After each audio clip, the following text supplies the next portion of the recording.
వ్రతకథా ప్రారంభ. కళింగ దేశమందు కురుకుత్సుడు అనేటువంటి చక్రవర్తి ఉండెను. అతనికి కేశవుడు అనే పురోహితుడు ఉండెను.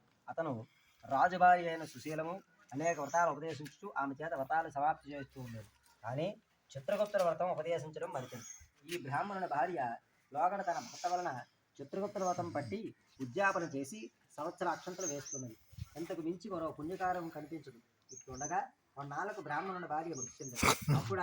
అప్పుడు యమదూతలు వచ్చి తీసుకుని వెళ్ళి యమునికి ఎదుటికి పెట్టగా యముడు చిత్రగుప్తులను చూసి ఈమె చేసిన పాపపుణ్యముల జాబితా చూడమనగా చిత్రగుప్తుడు డైరీ తీసి చూడగా వాళ్ళు చేసినటువంటి పాపములన్నీ కూడా సున్నాలుగా పెట్టబడి ఉన్నది. చిత్రగుప్తుడు ఆమెను చెప్పక నిలబడి ఉంది. యముడు కోపగించి ఏమి జవాబు చెప్పాలని ఉండగా చిత్రగుప్తుడు మహాప్రభో యమధర్మరాజా పుణ్యపాపములను పరిశీలించి కర్తల ఎదుటి ఏమే మనవి చేయగలను, ఏమి పుణ్యమెట్లు ఉంటుందో ఎరగదు. అయినప్పటికీ మన యమభట్లు దేవతలు ప్రీతికరమైన చిత్రగుప్తుని వ్రతము సాంగంగా చేసినది. అందుంచి పాపములన్నీ కూడా సున్నాలుగా చుట్టబడినవి. ఇక నీ చిత్తము అని జవాబు చెప్పను. యముడు ఆలోచించి ఈమెను స్వర్గద్వారానికి పంపమని భటులకు ఆజ్ఞాపించాడు. మరికొన్ని దినాలకి రాజుభార్య మృతి చెందను. యమదూతలు తీసుకుని వెళ్ళి యముని ఎదుటి నిలబగా యముడు చిత్రగుప్తుడి దూతలను పిలిచి స్వర్గద్వారం తలుపు మూయండి, నరకద్వారం తలుపు తీయండి అని దగ్గరగా చెప్పగా రాజుభార్య గడగడా వణుకుచూ స్వర్గమందు ఉన్నటువంటి పురోహితుని భార్యను చూసి యముని వైపు తిరిగి యమధర్మరాజా ధర్మాధర్మములు పరిశీలించు. ఓ యమధర్మరాజా నేను సమస్త వ్రతములు చేసి దాన్ని ప్రతిభక్తి కలదాను. నన్ను చూచి ఇటు ఘోరమైన వాక్యాలు వలుకుట న్యాయమా? వ్రతమేమియో పుణ్యమనగా నేమియో తెలియని మా పురోహితుని భార్యను పుణ్యమందు ఉంచడమేమి? నేను చేసిన తప్పేమిటి? సెలవుని ప్రార్థించగా యమధర్మరాజు ఓ సుశీల నీ మాటలు నిజమే. ఆమె మాకు ప్రియమైన చిత్రగుప్త వ్రతము చేసింది. అందుకు ఆమె పుణ్యలోకమిచ్చితివి. నీ బట్టి వ్రతము ఆచరించుట మరచితివి. అదే దీనికి కారణం అని చెప్పగా సుశీల చెప్తున్నది.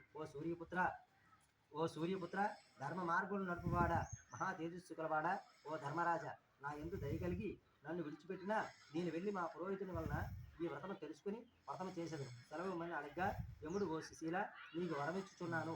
నీవు భూలోకముకు వెళ్ళి వ్రతం యథావిధిగా ఆచరింపు. నీ భర్తతో కూడా నీకు స్వర్గము కలుగును. నీవు వెళ్ళుమానగా భూలోకము యమకలేవరం దహనము వేధించుతుండగా ప్రజలు చూచుండగానే రాజుబాయిని లేచి కూర్చున్నారు.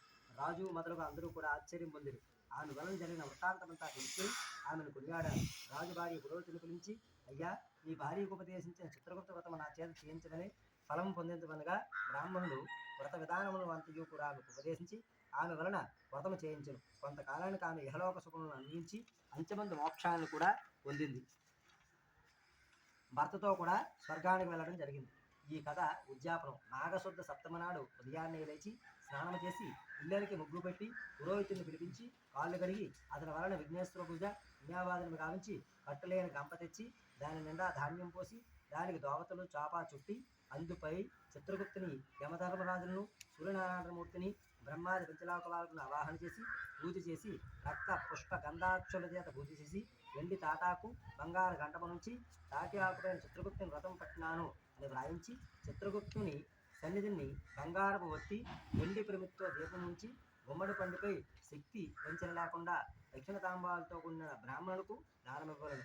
కథాక్షతను మరిచి భోజనం చేసినట్లయినా బ్రాహ్మణులకు స్వయం పాకం ఇవ్వలను. వ్రతము సులభంగా ఫలము అధికము. ఈ చిత్రగుప్త వ్రతము పరిసమాప్తము. ఓం శ్రీ స్కందారేవాఖండే శ్రీ పవిత్రాశోరనారాయణ స్వామి దేవతా సహిత చిత్రగుప్త దేవతాభ్యో నమో నమః. వ్రత కథా సమాప్తః.